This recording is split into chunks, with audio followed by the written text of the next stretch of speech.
Okay. Hare Haribol. Krishna, Srila Guru Maharaj, please accept my respectful obeisances. All glories to you and all glories to Srila Prabhupada. Om Namo Bhagavate Vasudevaya. Om Namo Bhagavate Vasudevaya. Om Namo Bhagavate Vasudevaya.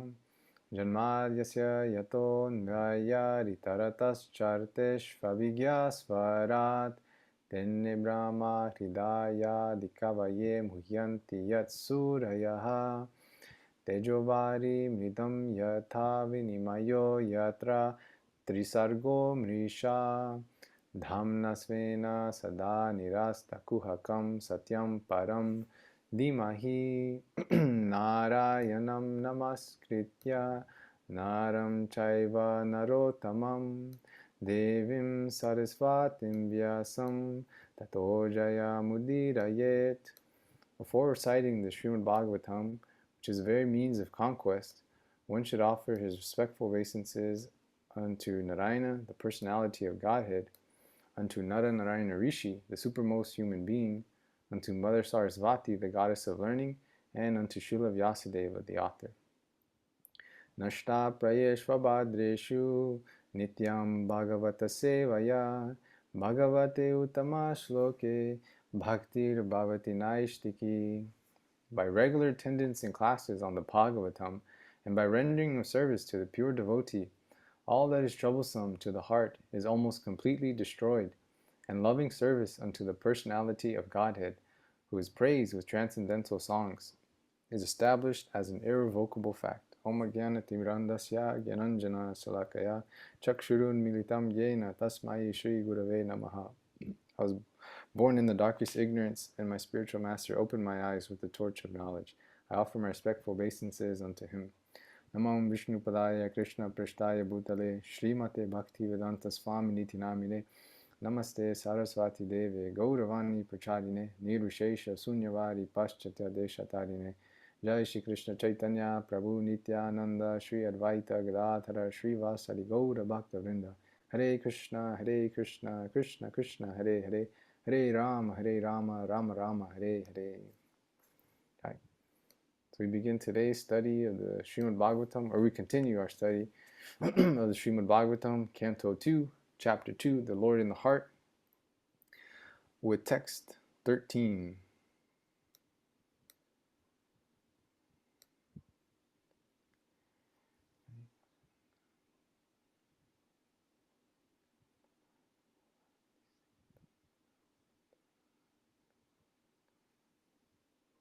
Okay, I'll just read the translation. I feel like I wouldn't read the Sanskrit properly. Okay, so translation and purport by His Divine Grace, A.C. Bhaktivedanta Swami Prabhupada. Srila Prabhupada Ki Jai. This is 2.2.13. The process of meditation should begin from the lotus feet of the Lord and progress to His smiling face. The meditation should be concentrated upon the lotus feet, then the calves, then the thighs, and in this way higher and higher. The more the mind becomes fixed upon the different parts of the limbs, one after another, the more the intelligence becomes purified. Purport. The process of meditation recommended in the Srimad Bhagavatam is not to fix one's attention on something impersonal or void. The meditation should concentrate on the person of the Supreme Godhead, either in his Virat Rupa, the gigantic universal form, or in his Sat Chit Ananda Vigraha, as described in the scriptures.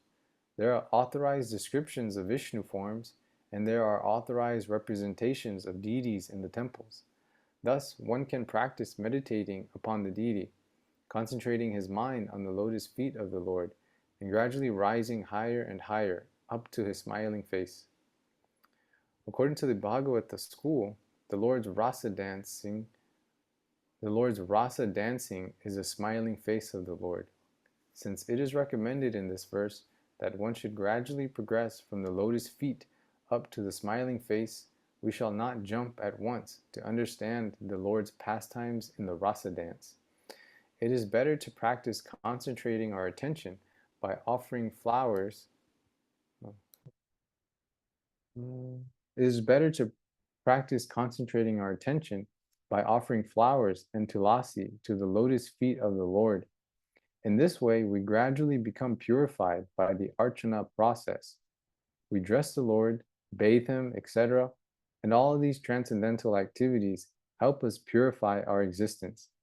When we reach the higher standard of purification, if we see the smiling face of the Lord or hear the rasa dance pastimes of the Lord, then we can relish his activities.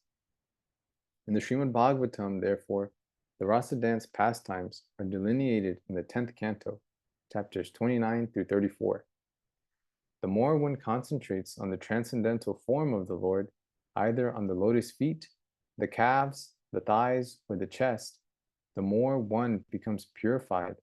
In this verse, it is clearly stated, the more the intelligence becomes purified, which means the more one becomes detached from sense gratification.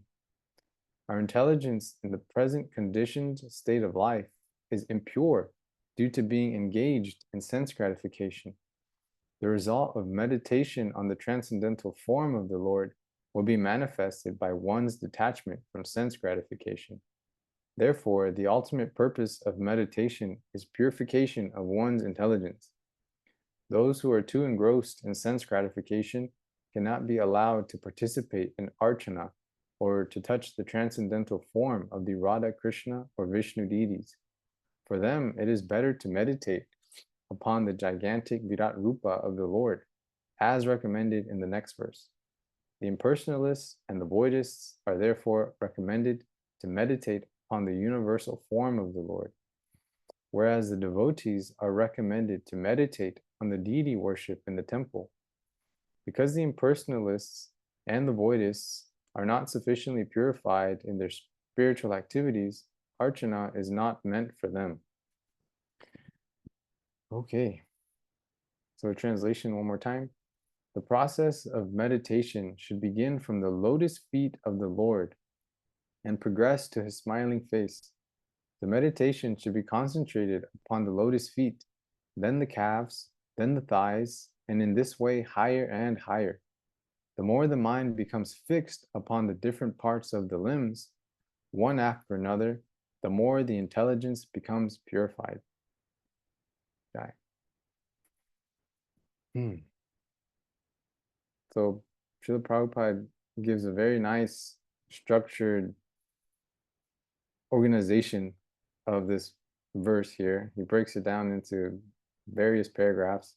And usually when I look to explain or speak something about verses or Srila Prabhupada's purport, I rely heavily on what Prabhupada is saying and look to see how he has structured things and just speak on my own small realizations from Prabhupada's template here.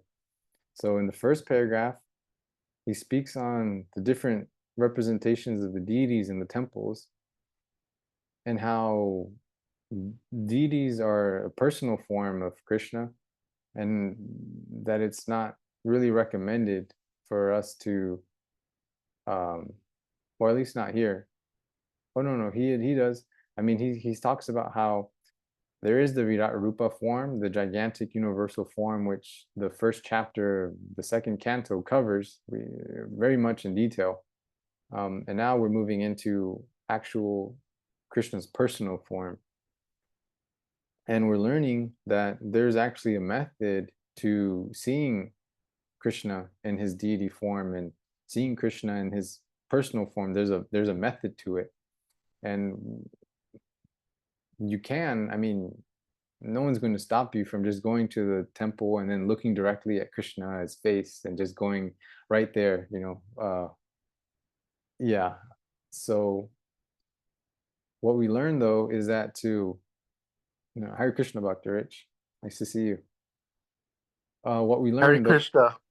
yeah, what we learn is that following in the prescribed method actually gives us a better appreciation and there's more pleasure in receiving the deity form. Because if we just go straight to the face, well, we're not really following what's being told to us, that actually you should be starting from the feet. You start from the feet and then you rise up. It's like, I mean, we see it many times in movies where there's a climax, or in stories, it's building up. There's like a tension, this kind of yeah, like a tension that's building and building and building until finally it comes, and then oh, it's so nice, it's so pleasurable.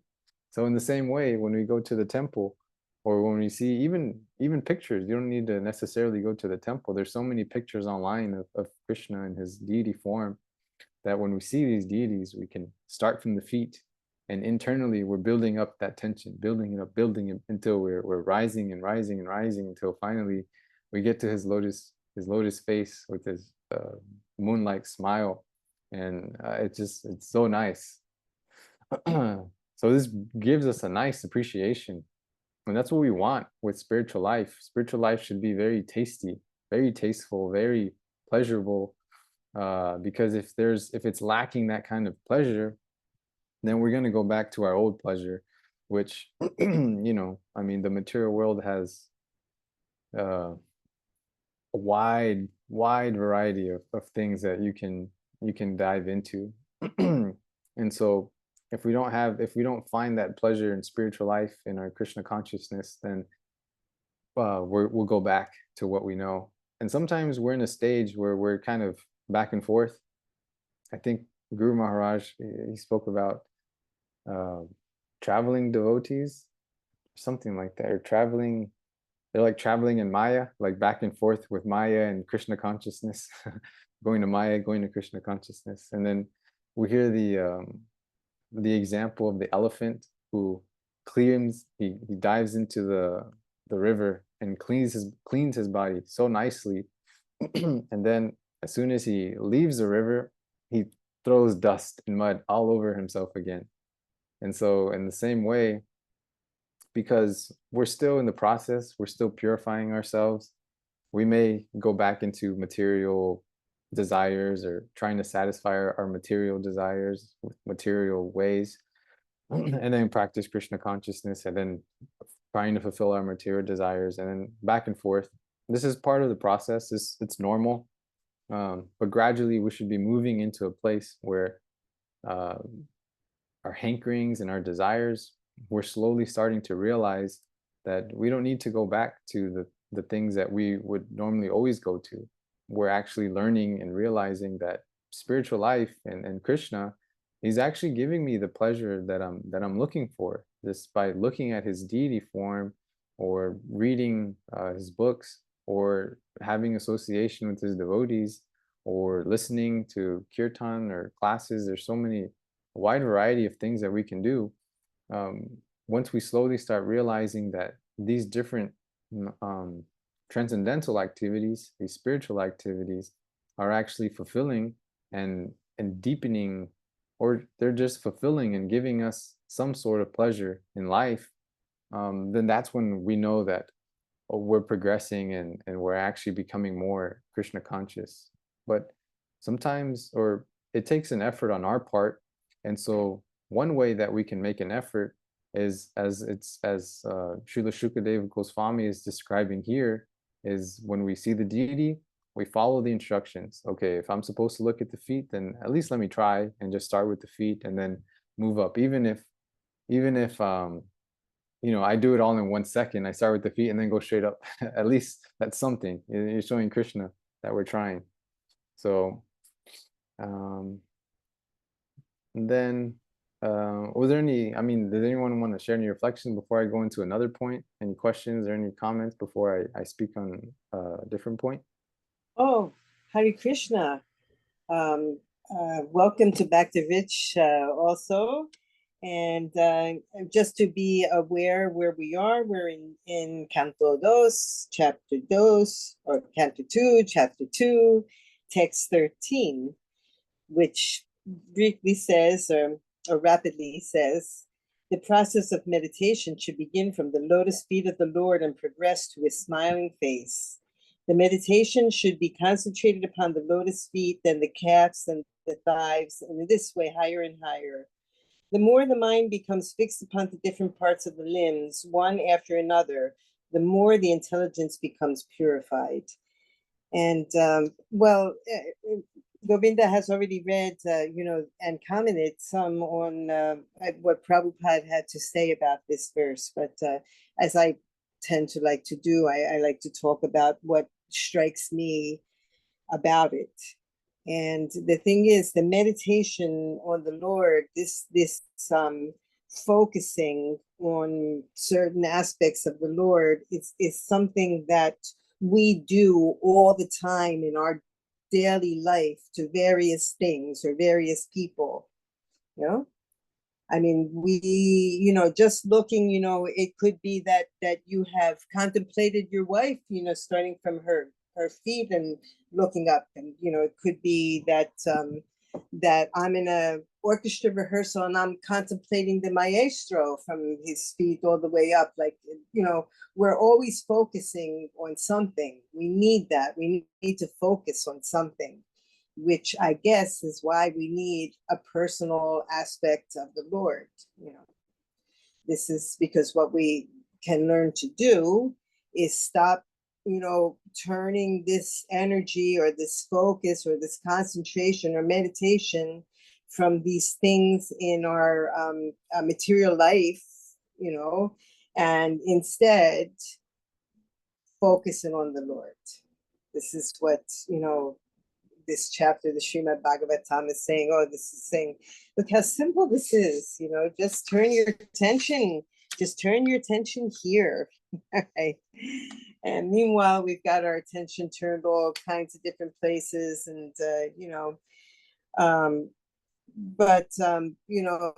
we are all, how would you say, on this path and doing our best to change our focus from the things that are not really doing us any more good. I mean, of course we need some material things in our lives, but we have to know where, we need that balance of what it is that we actually need and when it is that we're just letting our desires run away with us. And when we feel like our desires are running away with us, perhaps we can change our desire to a desire for the form of Krishna. And if we have trouble with that form or that deity form, there's always the Virat Rupa, and anybody. It's accessible to anybody, in other words. Okay, so Govinda, you had another point, or maybe back to Rich has a point. Oh, no, not really. I just basically what I got out of it is that we're supposed to look from the feet up to Krishna's face. And when I go to the temple, I try to do that, but I make the mistake of actually like looking right at his face. Like when I get to the temple, like before I go into the temple, I just, I want to see the deities because I know we're supposed to, see the deities and view the deities. And I guess, yeah, I always make that mistake of looking right at Krishna's face. Um, and uh, and then what happens is I get inside the temple, and when I walk up close to the deities, then I'll like start with the feet or the legs and gradually look my way up, but not always. So I know it's important, but I guess I just want to like look right at Krishna's face, so I make that mistake. Yeah, that's not a mistake, Dr. Rich. I mean, you go to the temple. That's amazing in itself. Just going to the temple, and like we're here in Gainesville and Alachua, and there's so many hundreds of thousands of people living here, and a fraction of that are even going to the temple or even trying to practice Krishna consciousness to begin with. So, Thank you, Govinda. yeah, yeah. And I always like looking at the Shama Sundar deities, if I'm saying that right. Yes, yes. There also are some very nice deities in Gainesville itself at the Krishna House, no? Yes. That's Yeah. correct. There's a Panchatata. I had the pleasure to see last year Yes. or a few months ago, whenever it was.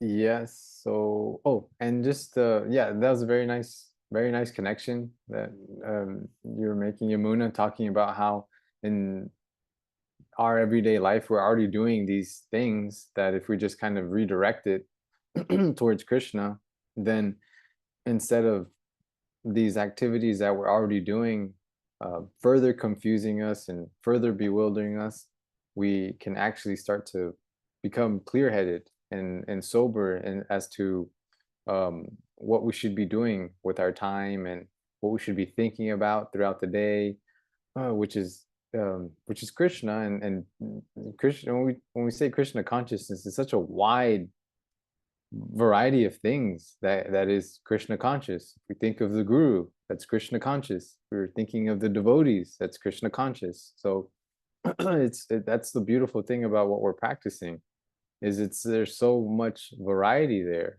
and even eating prasadam is itself Krishna conscious, and walking to the temple, going to the temple and looking directly at Krishna's face, that's Krishna conscious. So it's beautiful. It's so amazing what we've the mercy that we've been given and the blessing that we have to be able to utilize and try to spend our life to just continue doing what we're doing, and if possible at least deepen it in whatever ways that are natural for us.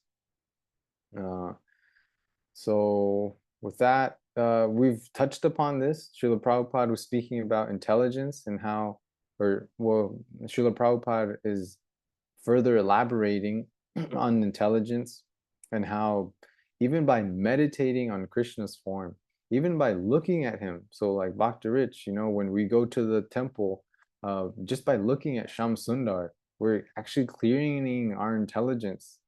And ultimately, what intelligence has to do with is that we're training ourselves to realize, like we've mentioned here, that our real fulfillment comes from thinking more of Krishna and Krishna's devotees and Krishna's name, his paraphernalia, his associates. And that is the purification of our intelligence, is realizing that spiritual life is what will really make me happy, and material life, I'm not going to continue getting tricked.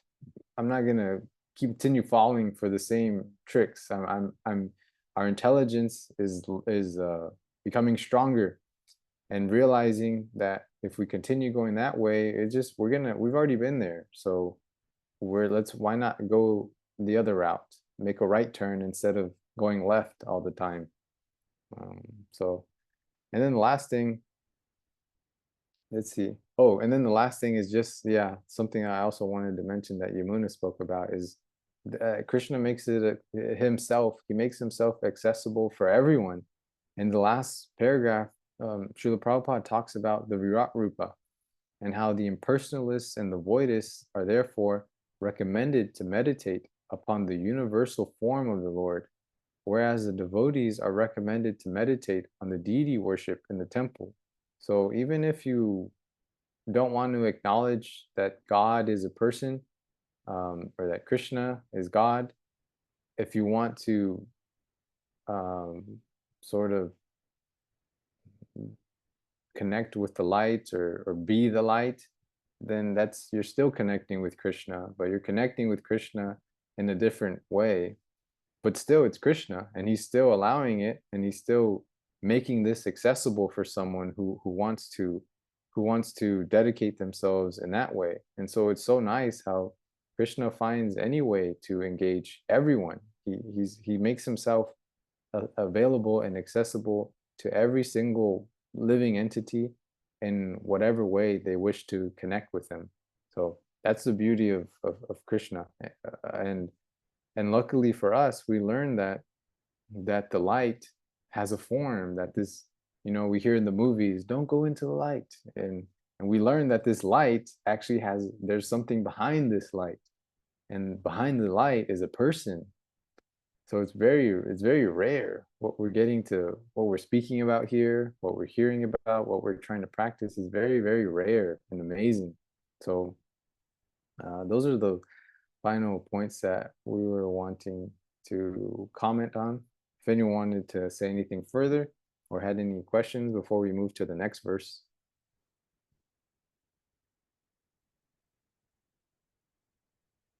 Okay, let me see. Oh, fabulous. Okay, Yamuna, could you read the next verse?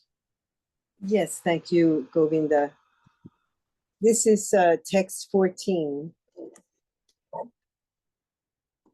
Yavan na jayeta paravare shmim.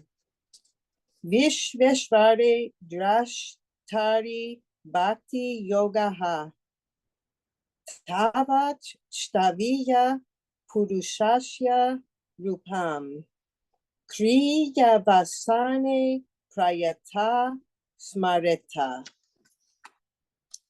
Unless the gross materialist develops a sense of loving service unto the Supreme Lord, the seer of both the transcendental and material worlds, he should remember or meditate upon the universal form of the Lord at the end of his prescribed duties.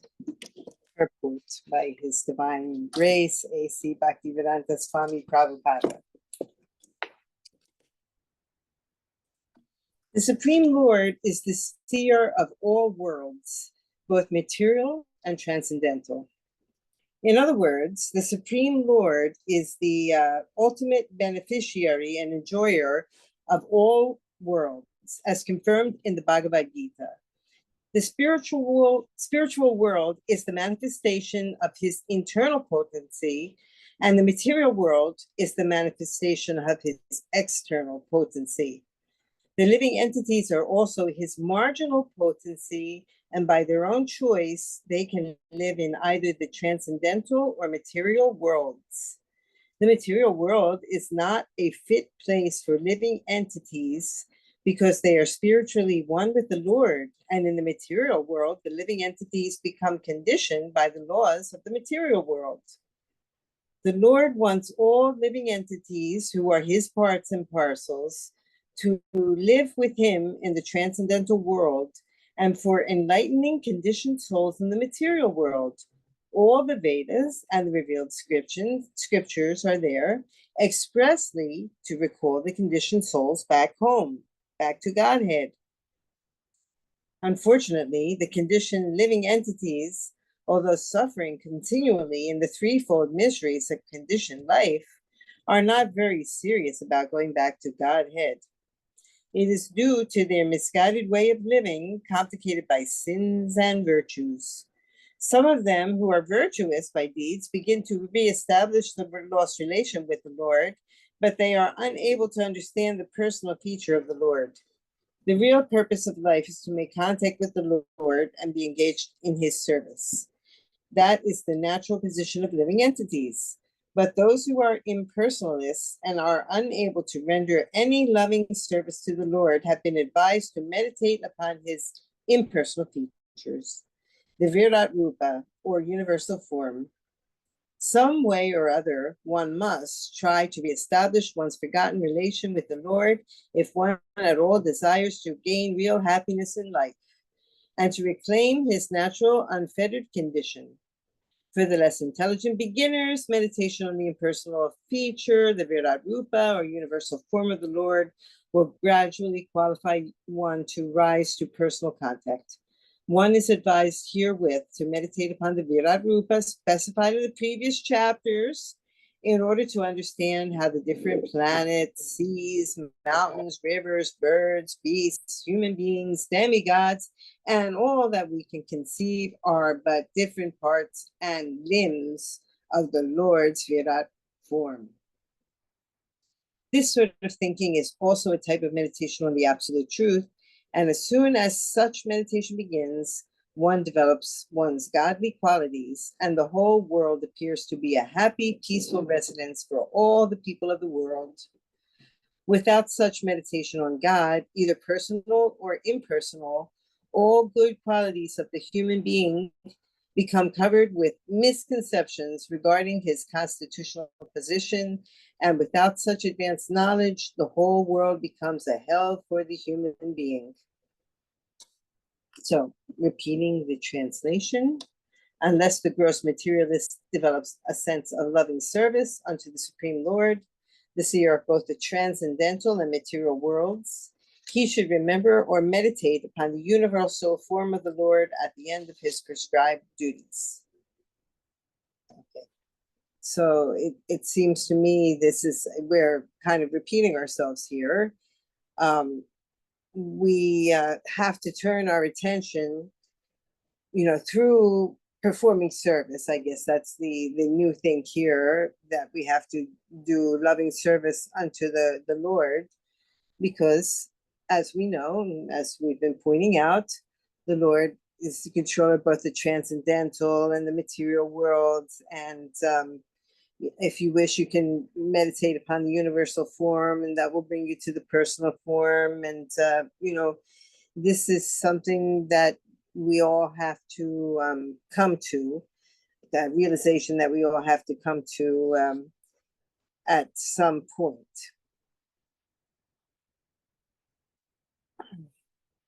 So I would like to just open this up for somebody else to comment.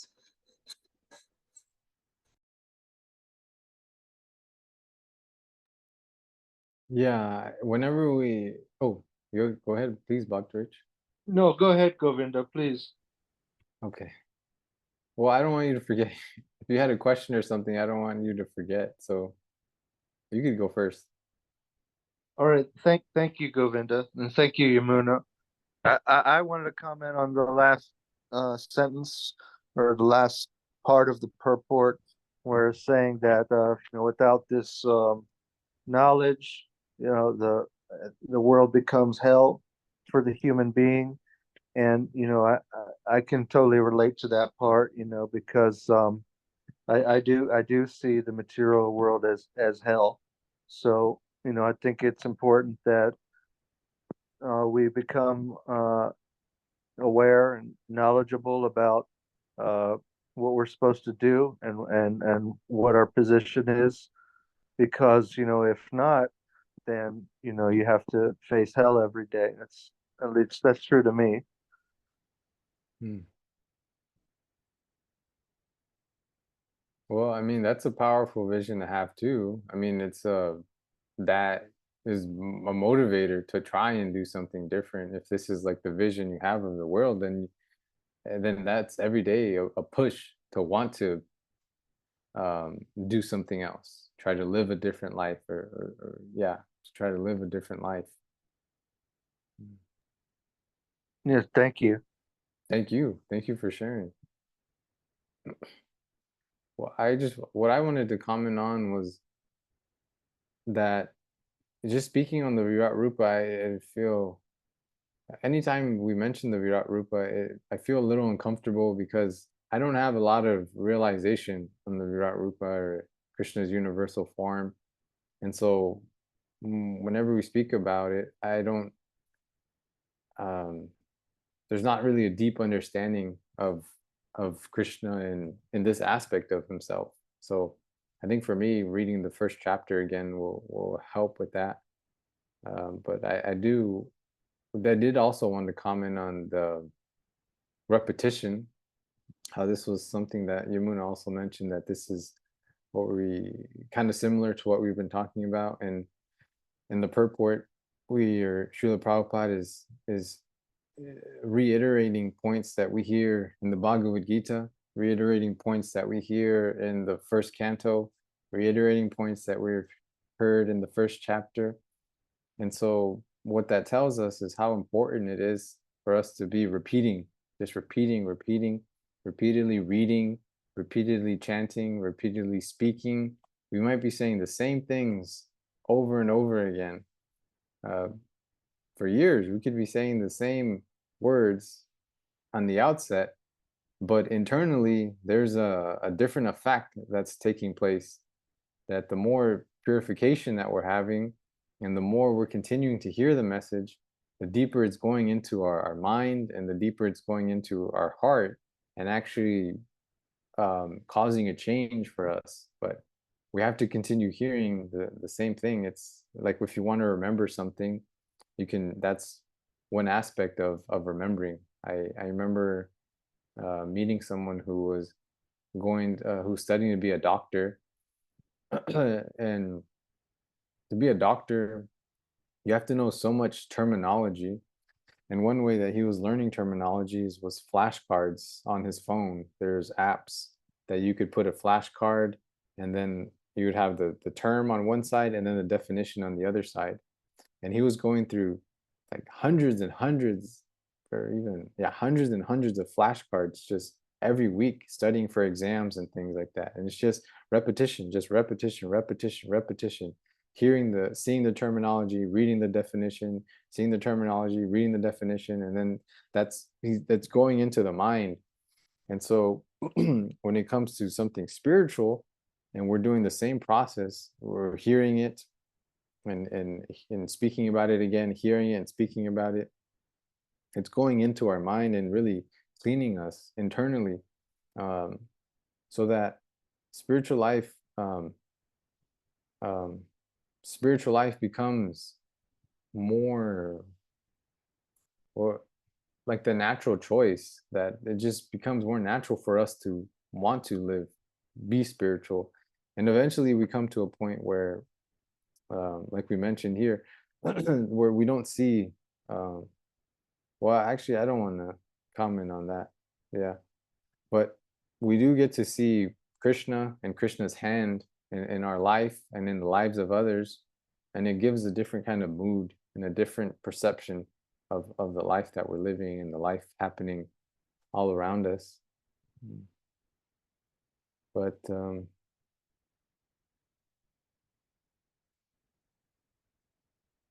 yeah, I think that's all that that's all I have to say. If anyone had anything else, or we can go to the next verse.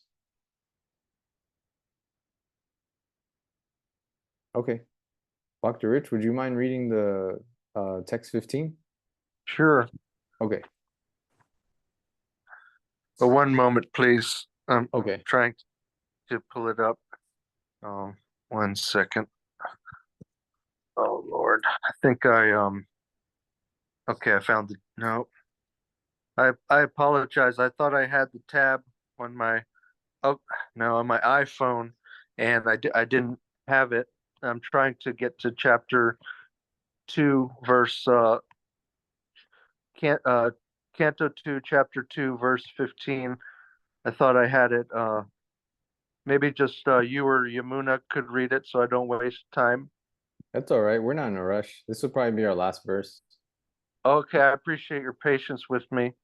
Okay, so I'm pulling it up now. Chapter 2, verse 15. Okay. O king, whatever the yogi desires to leave, whenever the yogi desires to leave this planet of human beings, he should not be perplexed about the proper time or place, but should comfortably sit without being disturbed, and regulating the life air, should control the senses by the mind. Purport. In the Bhagavad Gita 8:14, it is clearly stated that a person who is totally engaged in the transcendental loving service of the Lord, and who constantly remembers him at every step, easily obtains the mercy of the Lord by entering into his personal contact. Such devotees do not need to seek an opportune moment to leave the present body. But those who are mixed devotees, alloyed with fruitive action or empirical philosophical speculation, require an opportune moment for quitting this body. For them, the opportune moments are stated in the Bhagavad Gita 8:23 through 26, but these opportune moments are not as important as one's being a successful yogi who is able to quit his body as he likes. Such a yogi must be competent to control his senses by the mind. The mind is easily conquered simply by engaging it at the lotus feet of the Lord. Gradually, by such service, all the senses become automatically engaged in the service of the Lord. That is the way of merging into the Supreme Absolute.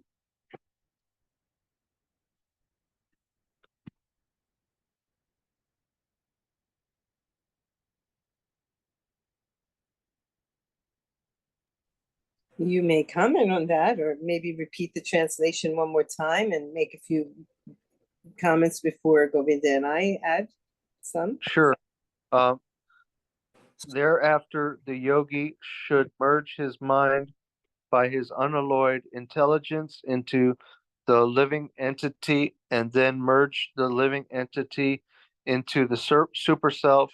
And by doing this, the Oh, I full. think Yamuna was saying to reread the same Yes, the same. Oh, reread I'm the sorry. same I one so went a that you verse can ahead. make some Yeah, no, comments. that's okay.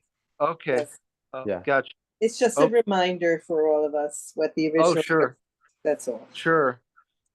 O King, whenever the yogi desires to leave this planet of human beings, he should not be perplexed about the proper time or place, but should comfortably sit without being disturbed, and regulating the life air, should control the senses by the mind.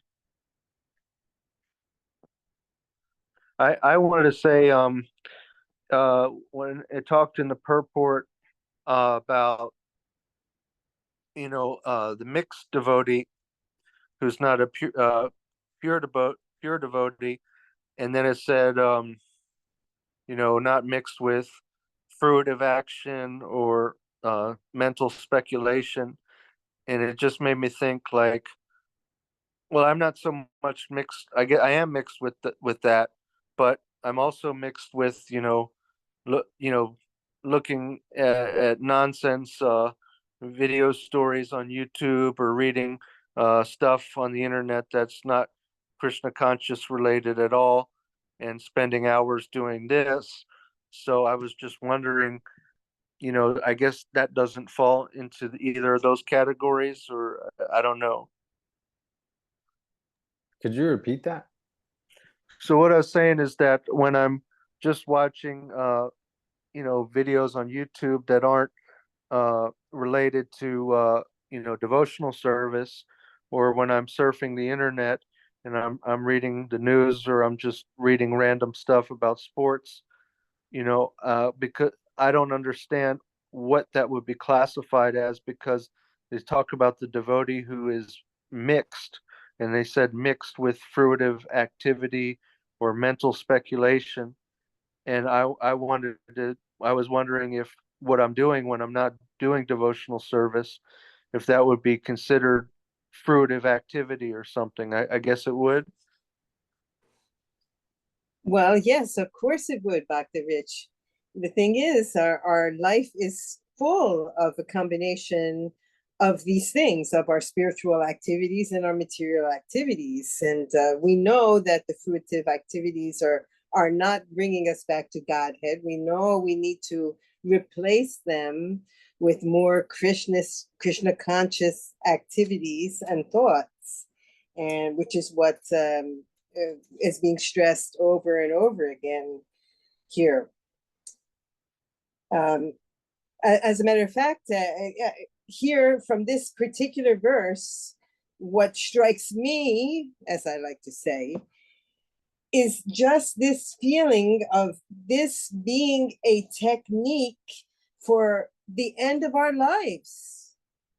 So, of course, until that last moment when we are at the end of our lives and we are 100%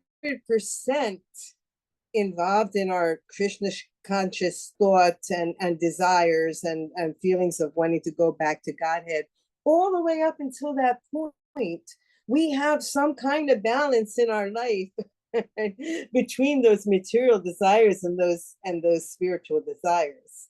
And so what we're doing is we're trying to train ourselves. We remind ourselves over and over and over and over again, so that basically, so that at the last minute we remember, right? But it's very few people who are devotees that are so pure that they leave behind all of that material attention while they're still young and full of life's energy. Most people who are young and full of life's energy, even though they have a spiritual practice, they keep developing their career, their job, their family, their accumulation of things, and setting themselves up. We're setting ourselves up for the rest of our lives. But actually what we're really setting ourselves up for is our death. Okay. So maybe the more things that we acquire in this lifetime, and the more attachments we have, the more difficult it's going to be to come to this simple realization right here, simple realization that, at the end, when the yogi desires to leave the planet of human beings, he should not be perplexed about the proper time or place, but just, sit, in meditation, regulate his breath, and meditate on the Lord. Thank you. Yeah, I Thank you. mean, you pretty much said it right there about, all of this that we do is, I guess it is in preparation for when we're about to leave the body, because that's the big moment, I guess.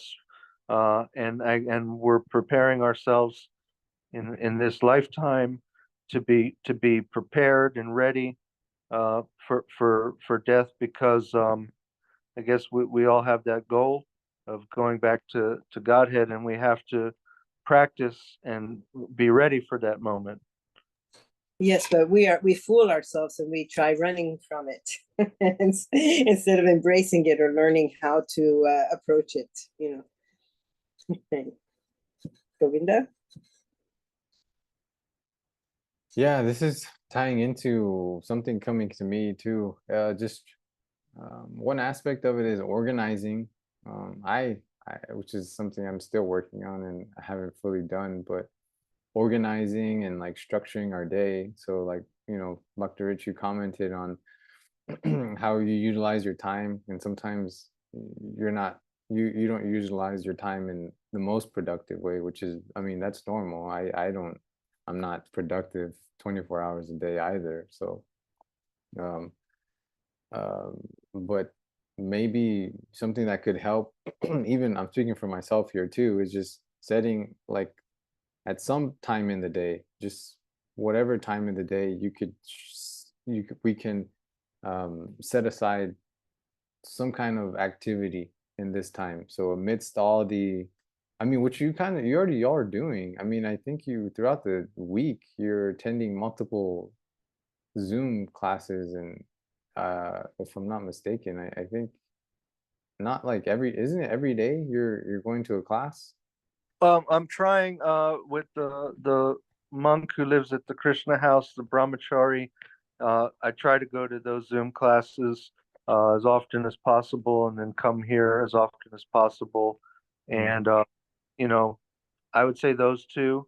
But I do miss days and things like that. But I try to make them because I am putting an effort forward. And I appreciate you saying that. Yeah, I mean, you're I would say you're fairly consistent with going to classes, either this one or I'm sure another class as well. So that's helpful.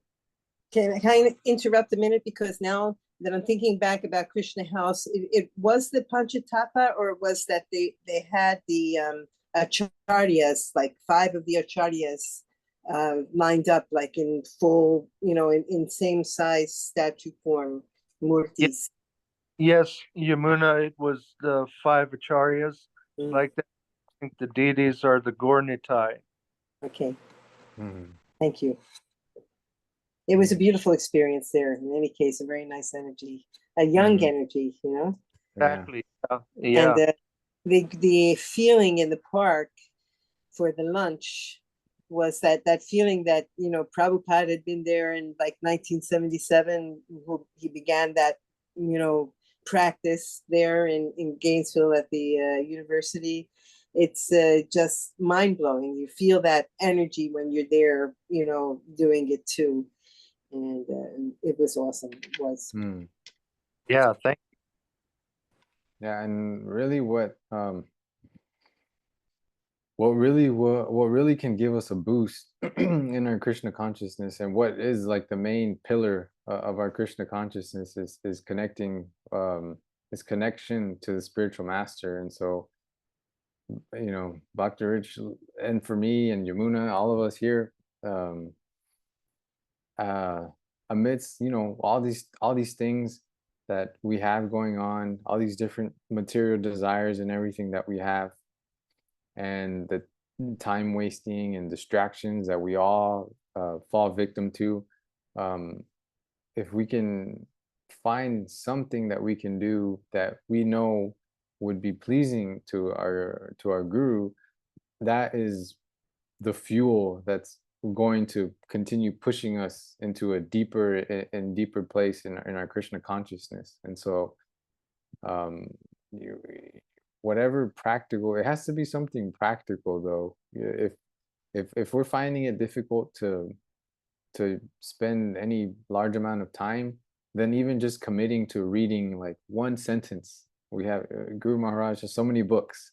If we can just commit to reading one sentence, one sentence a day of whichever book we choose, or reading one article out of the day, then Krishna consciousness is it's a sublime process that we just can't logically understand how these connections are made. That, like, how is it that if I read one sentence of my Guru Maharaj's book, this is pushing me and helping me in my Krishna consciousness? And but this is a reality of it. This is what's real. And so if we can find some kind of way to connect back to our spiritual master, um this is the process for us. And so, I don't know, Dr. Rich, if any kind of small goal, because small goals are what's realistic, and that's what's actually practical and what we can continue with. If we try to set this lofty goal or if we try to set lofty goals,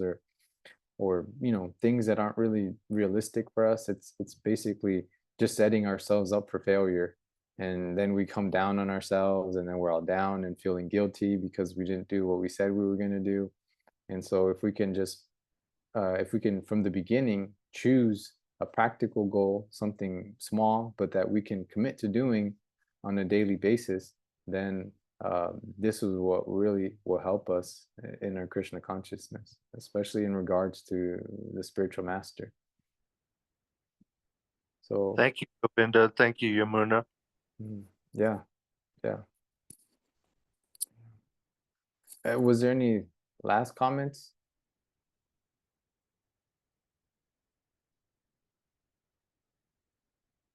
Okay. Well, I thank you both very much for your association. I thank Guru Maharaj for continuing to host the Zoom calls for us. And Let's encourage us. Govinda, let's see if we can come up with some kind of question to have one more class with Guru Maharaj before he moves to Vrindavan, which will be at the for November 1st. So before that point, maybe we would like him to speak about, I don't know, the Virat Rupa or some other, while he's still in the comfort of his house in Santo Domingo. Yeah, that's a great idea. That's a great point. Yes, Dr. Rich? Yes, I was just going to ask, you said Guru Maharaj is moving to Vrindavan. Are we not going to have these Zoom meetings anymore when that happens? Or Well, we're going to continue this, but it's just be the early in the morning for him, middle of the night for us, whatever. But of course, we're going to continue, and we will still have connection. But maybe it will be a little more inconvenient as far as the timing and all. But Gurudev is always willing to take time out to speak to us if we present him with questions and sincere interest. He will take the time to speak to us, and he will certainly continue to host these Srimad Bhagavatam discussions. So there we go. Thanks for telling me. Now, this is for you and all other English speakers, because most of the announcements about this have been in Spanish. But for a long time, there's been a planned trip during the month of Kartika this year with Guru Maharaj and some of the devotees of Santo Domingo, I believe, may or may not be going. I know I had thought that I might go, but I'm not going at this moment. But he is indeed leaving Santo Domingo on October 26th and arriving in Vrindavan on November 1st. And he will indeed be staying there. But, you know, the wonders of internet and the modern technology means he's just as close to us there as he was here. And now we know if any of us ever desire to go to Vrindavan, we know who's waiting for us there. So this is a beautiful thought. Guru Maharaj, Manonatha Maharaj ki jai. Jai. Right. Srila Prabhupada ki jai. Jai. Jai. Srimad Bhagavatam ki jai. Jai. Sarubhyascha kripa sindhubhya cha patitanam pavanebhyo vaishnavebhyo namo namaha. Hare Krishna, everyone. I hope you have a wonderful week. Hare Okay. Krishna. See you next week. Haribol.